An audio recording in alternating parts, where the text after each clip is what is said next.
In March 1863, Albert Edward, Prince of Wales, married the 18-year-old Princess Alexandra, daughter of Prince Christian of Denmark. The 5-year search for a bride for the Prince of Wales, in the hope that an early marriage would tame a wayward son, had been a great worry to Queen Victoria and Prince Albert. Alexandra was not an obvious choice in view of the war between Denmark and Prussia over the future of Denmark's southern territories of Schleswig-Holstein, and many of the British royal family's relations were German. When Princess Alexandra of Denmark was eventually secured, Victoria regarded it as little short of a miracle. She was deeply attached to the princess from their first meeting, referring to her as a jewel and a pearl not to be lost. Contemporary photographs bear witness to Alexandra's good looks, while her charm and dignity made her immensely popular in her new country, prompting further jewellery metaphors to describe her, as we shall see. Well, this talk will draw on the sumptuous folio volume commemorating the marriage with its chromolithographs of all the wedding gifts, as well as contemporary press reports, to examine the different ways in which some of these gifts embodied the political and national causes of their donors. Far more than a mere record of the gifts of silver, jewellery, and other items from Alexandra's native Denmark, Britain, and its expatriate communities, the volume is a document of how the different countries saw themselves and wished to be represented. With text by veteran Times reporter Sir William Howard Russell, the volume contained 41 colour plates of the wedding procession through the City of London, as well as the marriage which took place in St. George's Chapel at Windsor, and that's what you see on the right-hand side, with the beautiful tooled and gilded leather cover of the book on the front. Really, this volume deserves a lecture to itself. But in the short time available, I will focus on 3 examples of how politics and national identity shaped the choice of these gifts. And firstly, I shall go to gifts from her native Denmark.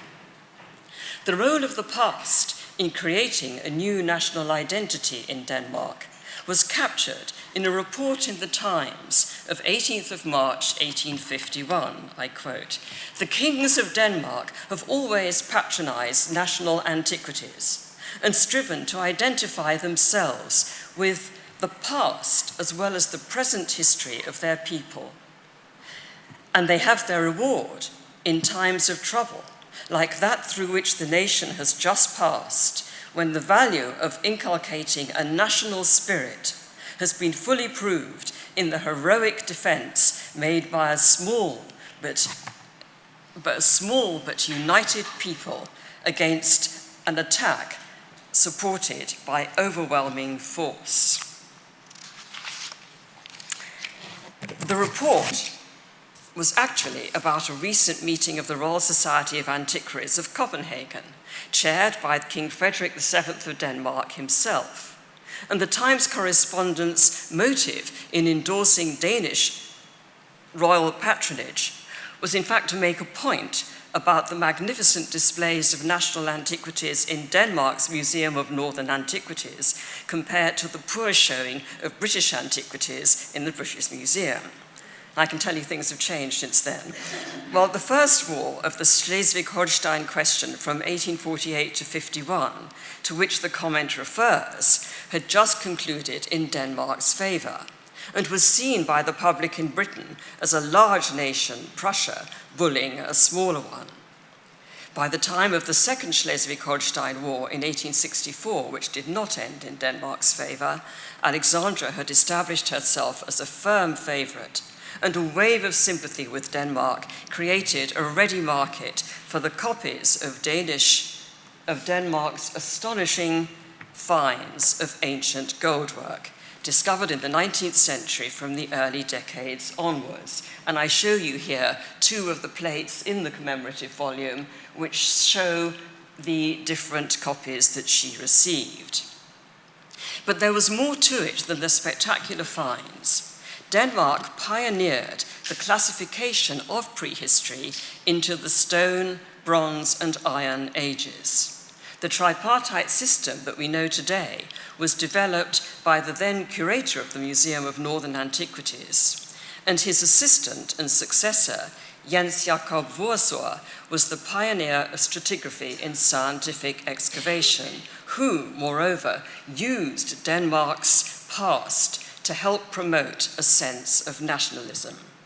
In 1854, he produced a work that was to be critical for the creation of the Scandinavian style in jewellery, Nordic Antiquities, the Royal Museum in Copenhagen. It contained beautifully clear engravings, you see one in the centre, of these bronze and gold ornaments, arranged according to the specific periods, from the Bronze and Iron Age through to the Migration period, the Vikings, and the Middle Ages, which were easily transformed into modern wearable ornaments. Copies of these ornaments were first shown in Britain at the 1862 International Exhibition in London, where the Copenhagen jeweller Frederick Dahl had created an entire collection of ornaments, I quote, adapted from the ancient runic. And it was some of these that were chosen as symbolic wedding gifts for Princess Alexandra the following year. Her trousseau contained at least 5 different gifts of jewellery inspired by Danish antiquities. They were publicised in Denmark as much as in Britain, both in popular publications as well as in the great commemorative volume. And they encompass more or less all the types that were to remain in production for several decades. This was an extraordinary statement of national pride and a tour de force on the part of the Copenhagen jewellers. For both Britain and Denmark, the occasion was, of course, an opportunity to show off the best in craftsmanship. From the royal family of Hesse-Kassel, Alex's mother was Louise of Hesse-Kassel, and her father became Christian the ninth of Denmark after the death of Frederick VII. That was later in the year 1863. So from the Hesse-Kassel royal family, she received a suite of jewellery containing a copy of a late Iron Age gold torque or neck ring, which you see on the far left. A recent find on the island of Öland in 1857, to which had been added a matching brooch and earrings. And I hasten to add that this idea of matching sets of jewellery is, of course, completely Victorian. It doesn't go back to antiquity. As well as a broad, flat diadem and bracelet, all supplied by Michelson of Copenhagen. And to make life complicated, the illustrations in the volume muddle up the different sets. So I have to keep flipping between the two illustrations. So just to go back, the diadem and bracelet are in fact this huge one here and the bracelet there.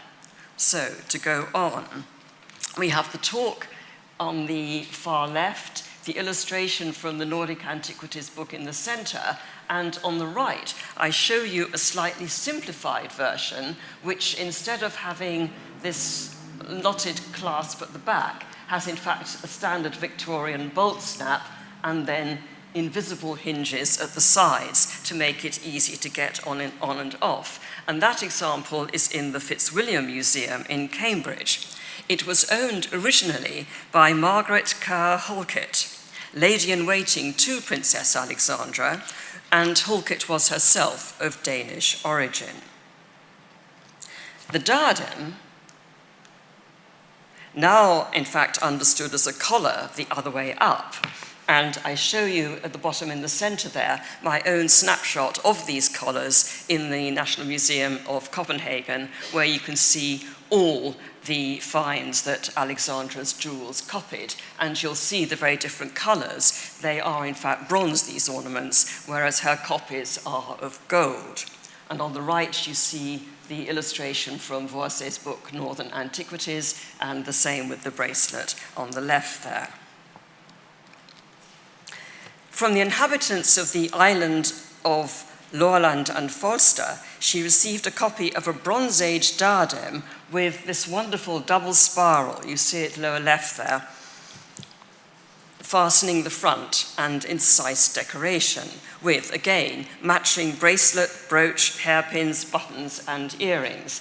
And here on the other plate are some of these matching pieces. This is the brooch with the relevant illustration from Nordic antiquities. These are the hairpins, the earrings, and the buttons are lower down on that page. And on the top left, you see the bronze original from now the National Museum in Copenhagen.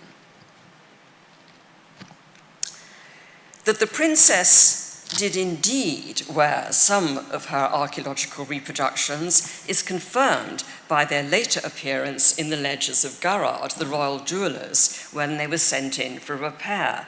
But search as I might, I have not yet found any portraits or photographs which depict any of these jewels actually being worn, with one exception.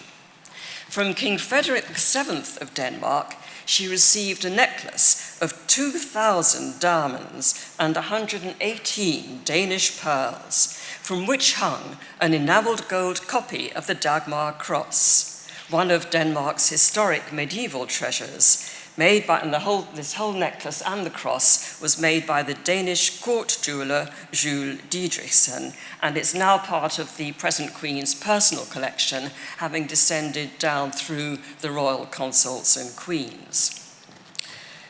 The necklace is, of course, entirely 19th century in conception, though the trefoils and quatrefoils give perhaps some medieval veneer to it. The Dagmar cross, which hangs at the bottom, was a Byzantine 11th or 12th century enameled gold cross, and it had become part of the Royal Cabinet of Curiosities by 1695.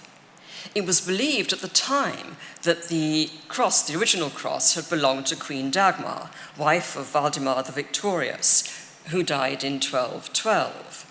Dagmar had been buried in Ringstedt, where the cross was found, and had already become a subject of popular folk ballad by the 17th century. It's now thought more likely that the cross was in fact that of her sister-in-law. It's enameled on one side with the crucifixion and on the other with the heads of Christ, the Virgin, and saints. And you see both sides of it, the lower center there, from a contemporary publication. The cross was probably made as a reliquary, though it's now empty. And the antiquarian King Frederick VII had wished to give the original cross itself as an appropriate present to the future Queen of Great Britain. But as Denmark had become a constitutional monarchy in 1849, the king had no power to dispose of it, and he therefore had the replica made and attached to the elaborate necklace. The presentation of the necklace was made in Copenhagen before Alexandra's departure for London. And the Times reported that the facsimile of the Dagmar cross, I quote, contains a fragment from the true cross with a piece of silk taken from the grave of King Canute, the patron saint of Denmark. The antiquary George Stevens, whose lithograph you see at the bottom there, claimed that the silk had been cut off by Frederick VII himself when Canute's shrine was opened at Odense in 1833. Believe that, if you will. Princess Alexandra's cross was thus imbued with symbolism. It took the form of a talisman once owned by a beloved queen from Denmark's past, and it contained both a relic supposedly of Christ and a relic associated with a king who had ruled over both England and Denmark, to bring the princess good fortune in her new country and to remind her of the one she had left. The wedding had taken place in March 1863. By the 1st of June, designs for copies of the Dagmar cross were already being registered in London. Alexandra's subsequent patronage of Danish retail outlets in London, where Scandinavian-style jewels were sold, must have influenced many British buyers. The necklace itself was hard to wear. Shortly after her marriage, the crown jeweller was, I quote, altering and rearranging the Danish necklace, making the centers to act as brooches, and furnishing 14 rose diamonds, partly remounting. And you see in this photograph here of a detail of the back, these bolt snaps which enable you to undo the necklace so that she could wear the central quatrefoils separately, as well as these smaller ones here. And on the left, you see the cross taken off and worn in the photograph. But she did wear the necklace complete, pinned to the corsage, in fancy dress as Mary, Queen of Scots, on the left there. And I should just point out, since we've looked today at so many exotic diplomatic gifts, her beautiful hummingbird feather fan held upside down here, which was a gift from Pedro V of Portugal when he visited Britain in 1870 to 71. And she also wore it most famously for her coronation in 1901, where it's draped across the body there, but almost obscured by everything else. The wedding gifts were displayed in their entirety in what was then the South Kensington Museum, which we know, of course, today as the V&A, from the 16th of April to the 5th of May, 1863. Henry Cole, the museum's director, was closely involved in arranging the display and noted in his diary in January, "The princess would lend all her jewels, and as she has none but these, would send for them when she wanted them and return them." On the first day, Cole was able to record that an astonishing 5,930 people paid sixpence to see the presents in the North Court of the museum. The next day, 5,190 visitors came. The display was so crowded that it was extended by the Prince of Wales. Well, let's just do a bit of computerization there. If the rate continued at 5,000 a day, the 20 days would have seen some 100,000 visitors, and I challenge most museums to beat that figure. The diamond jewels were the big draw for the public, but nevertheless, this was astonishing publicity for the Danish-style pieces. The princess, as we've seen, was undoubtedly good-looking. When Cole took her around the museum on the 22nd of April, he confided to his diary, "Isn't she pretty? Better than the jewels. What a treat. I wish you joy, madam." The Prince of Wales, and we are moving on now to the second example, and we're going to Egypt. The Prince of Wales had proposed to Alexandra in September 1862. In June that year, he just returned from a 5-month tour of Egypt, in which he visited Cairo and sailed up the Nile to Thebes. Ostensibly, this was an educational tour to learn about ancient cultures, history, and religions. It would also offer him the chance to meet many of the rulers and diplomats in the region, an essential experience that Queen Victoria regarded as part of his training as heir to the throne. More importantly, the British government sought to establish strong ties to Egypt's then ruler Said Pasha. The building of the Suez Canal by the French had begun in 1859. Up till then, Britain had controlled the Cape and overland routes to India, and this new route was seen as a colossal threat to British maritime and commercial supremacy. So there was, in fact, a strong political element behind the educational facade. No royal visit would have taken place without a diplomatic purpose. In Cairo, the prince was taken round the new Museum of Antiquities by its director, the French archaeologist Auguste Mariette, where he saw some of the discoveries of the 1850s, which included, for the first time, spectacular Egyptian jewellery. And these new finds, you see two on the top right there were to generate an Egyptian style in jewellery that did not exist in the earlier 19th century. Mariette's greatest jewellery find was made in 1859. It was the coffin and mummy of Queen Ahotep at Thebes, from which those two jewels come. And below, you see the royal party at Thebes in the photograph on the left.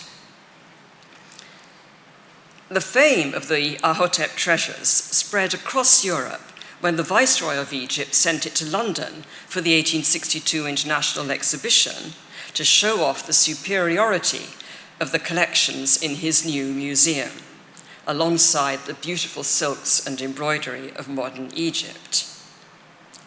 While in Egypt, the prince had also attended an archaeological excavation at Thebes by special permission of Said Pasha as a mark of his particular favour. And you see that in the watercolour drawing at the right, and you can just see that they have uncovered a little child's mummy, which the prince was allowed to take home. And I should add that these excavations were specially staged, as you might imagine, and they would produce some antiquity of which they already had plenty in the museums, and they were clearly happy to let it go.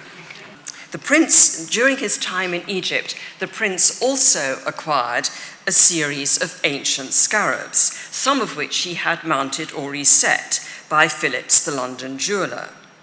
The prince presented those pieces to Alexandra in March 1863. One of these pieces is described without illustrations in the commemorative wedding volume as Thebes necklace made by Phillips, set with scarabaei. And you see it on the top left there with a detail below showing the scarab wings here, and in the center, these rearing cobras. Phillips, well known for his archaeological style jewellery, presumably also made up the bracelet on the lower right and the brooch on the top right, and you see both sides of the brooch so that you can appreciate the hieroglyphs on the reverse.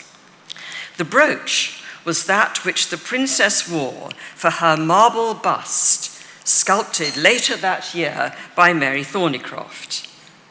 The bust was immediately issued in Parian porcelain by the Copeland factory, so the brooch, with its scarab flanked by rearing cobras, would have become a familiar image.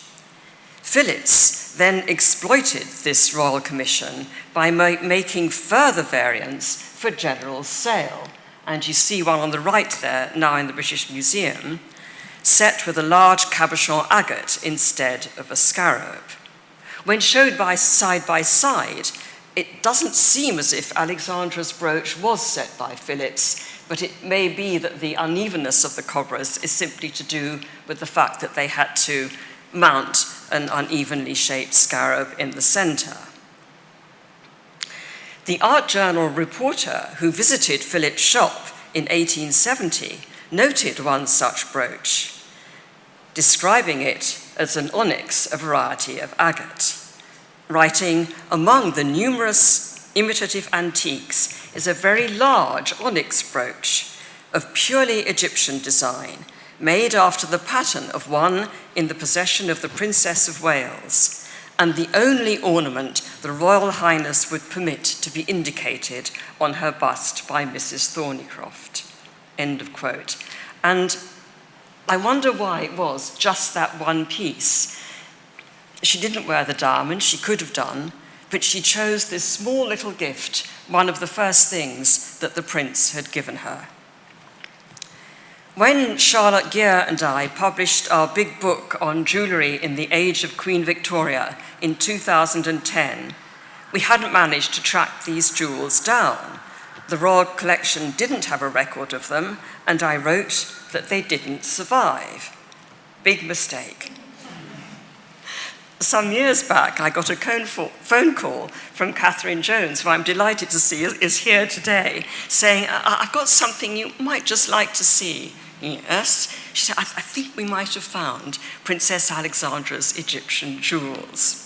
Well, you could have knocked me down with a feather. During the preparations of the Royal Collection's superb exhibition of the photos of the Prince of Wales's visit to the Middle East, Cairo to Constantinople, held in 2014, the jewels turned up at Sandringham, which was, of course, the residence of the Prince and Princess of Wales, and are fully published in the exhibition catalogue. Anyone who has used the Royal Collection database online knows what an astonishing job they have done in making the Royal Collection available to all. But the difficulty of working with a collection housed in buildings lived in by far from ordinary people is something the rest of us ordinary museum curators need to understand. Our lives are much easier. We have access all the time. This is not the case with the Royal Collection. Well, the third and last example has also not yet been traced, but I'm not going to say that it doesn't survive. I'm still hoping you're going to turn it up, Catherine.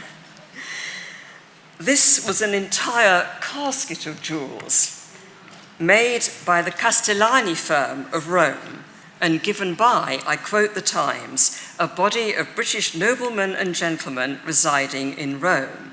Now, I must tell you straight away that the casket on the screen is not Princess Alexandra's, but another jewel casket made by the Castellani and presented by the people of Rome to Maria Pia of Savoy, daughter of Vittorio Emanuele, the first king of United Italy, on her marriage to Louis I of Portugal in 1862.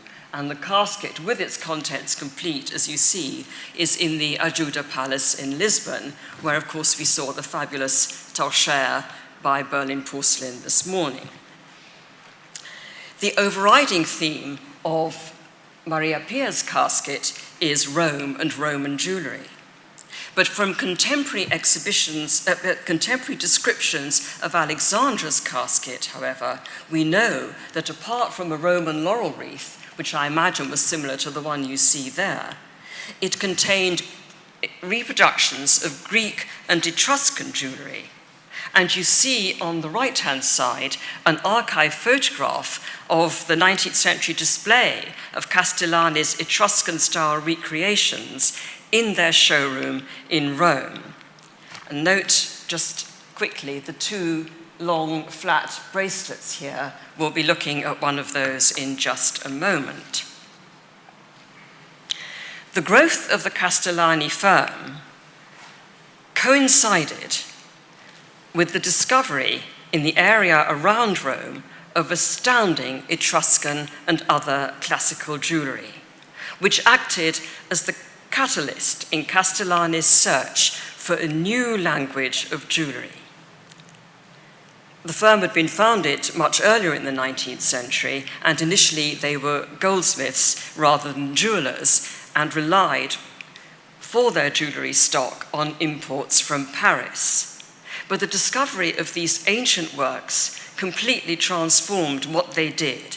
They started to make their own jewellery with their own workshop and conceived, turning their backs on contemporary taste, a bold, ambitious plan to recreate what they saw as Italy's national heritage. Their aim was to tell, through the history of jewellery, the progress of civilization in Italy, ending with modern times. These were the years of the Risorgimento, when the future of Italy dominated political discourse. The Castellani scheme was an ingenious way to demonstrate within accepted boundaries their enthusiasm for the concept of a unified Italy. No other jeweller has ever centered its entire artistic creation so resolutely on a single political idea. Their showroom became a mecca for supporters of unification, where ancient jewellery from their own collection was displayed with their modern creations. And I think this gives you a sense of the kind of antiquities they had. The fabulous collection of ancient vases, which is now in the Capitoline Museum in Rome. And then in the wall cases around the sides there, you see their recreations in their historic chronological progression. And that is what the English residents of Rome chose to commission. They wanted to show what their beloved, newly united Italy could do, and Castellani was the man to do it. The casket and its Etruscan-style contents were described in detail by the Rome correspondent for the Times, indicating that it was displayed in Rome before its transport to London. The casket itself was octagonal, covered with scarlet velvet and embossed with silver. According to the Times description, the contents included a very beautiful and chaste gold bracelet in 9 compartments, each of a different design, a facsimile of one of the treasures of the Marchese Campana's Etruscan Museum, end of quote. Now that description is totally accurate, except that there's no Etruscan bracelet of such a design. The Castellani version was taken from a compilation in the Marchese di Campana's collection, which was perhaps done for the Marchese himself, and was made up of fragments from Etruscan earrings. And I hope this is going to be clear here. I show you on the far left the line engraving from a publication by one of the great French 19th century jewellers, Eugène Fontenay, who in some senses was the only parallel that the French produced to Castellani in the quality and fineness of his gold work. And he's actually divided 2 of the bracelets into 4 different sections. So this is one, and this is another. And I think you can appreciate there that they are, in fact, the originals in double quotation marks, are in fact alternate panels of decorated and plain wirework and filigree. And this is exactly what you get on a certain type of box-shaped earring, cylindrical, with a semicircular end, and this is what covers the loop which goes through the ear, and then it comes round, and it has this very elaborate decoration at the front and a much plainer part at the back. And so now it's completely clear, I hope, that those bracelets are made up from fragments of these Etruscan earrings. But let's have a look in slightly more detail at how glorious the 19th century version is. Now, I've cheated here because we don't have a Castellani version in the British Museum. Ours is by one of his pupils, Melillo, but it's absolutely identical. Now, I should just carry on with the story of the Marchese di Campana's collection because it's an important part of the Castellani's production. He was one of a number of nobles who'd assembled collections of antiquities found on his estate. His was the most remarkable. But to support his obsession, he began embezzling funds from the bank which he directed. He was imprisoned, and the collection was sold to Napoleon III in 1861 and is now in the Louvre.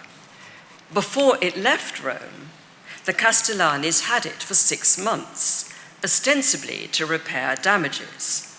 But they took the opportunity to make casts for subsequent recreation. And I just show you some details of the bracelet here so that you can appreciate their ability in the revival of granulation, the process of making patterns out of tiny, tiny grains of gold soldered to the base, which they developed and perfected. And it seems to be rather flat from the front, but when you actually bring it round as a bracelet, you can see that the decoration is really very, very three-dimensional. And I photographed just one piece at an angle here so that you can see this glorious figure-of-8 pattern. But you can also see how angled and ungainly it is. And I don't know how many people ever actually wore these things. There was also a large, elaborate brooch with pendants in Alexandra's casket. And you see here on the far left the illustration from Fontenay's book again, his Les Bijoux Anciens et Modernes of 1887. And this was copied from a Greek model found at Kerch in Crimea, representing a head of Medusa with 4 lion's heads above and below. And I show you the original, the complete necklace in the Hermitage now, and a detail to parallel with Fontenay's illustration of it in the center there. And on the right, I have to apologize for my very poor pre-digital snapshot of the Castellani version of this necklace in the Museo di Villa Giulia, where they are on display, and despite the awful robbery that they had a few years back, everything was recovered. And they have recreated it almost like the Castellani showroom in the 19th century, and you have one arm of all the ancient jewellery, and then you have another arm of the room which has the recreations from ancient to modern times. Descriptions suggest that the casket contained about 6 pieces in all, but the casket and its contents are neither mentioned nor illustrated in the commemorative volume. The most likely explanation is that it arrived too late for inclusion in the South Kensington Museum display, which was probably where most of the sketches for the lithographs were made, though the wedding gifts were shown briefly at Windsor when the press was allowed in, but for such a short time that I think there wouldn't have been time to make the sketches. The Castellanis had shown a similar casket at the International Exhibition in London in 1862. Now, at that time, Rome and the Papal States were still independent. They did not become part of unified Italy until 1870. So although a Roman firm, the Castellanis, with their republican sympathies, could not exhibit with the Papal States. And it was the British archaeologist turned diplomat Henry Layard, an avid supporter of unification and friend of the Castellanis, who secured them a place with the other Italian states. And that is why these jewels still had such resonance in the 1860s. Well, this seminar has seen how rulers across the world exercise their power through enormous political shifts and upheavals. With Alexandra of Denmark, I hope to have added another dimension.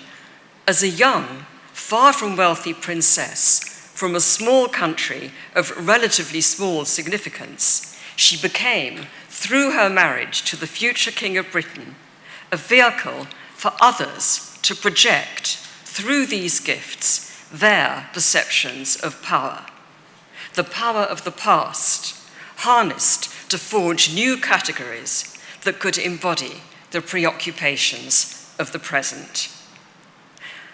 I can only guess at how much thought goes into coming up with the themes for each of these seminars.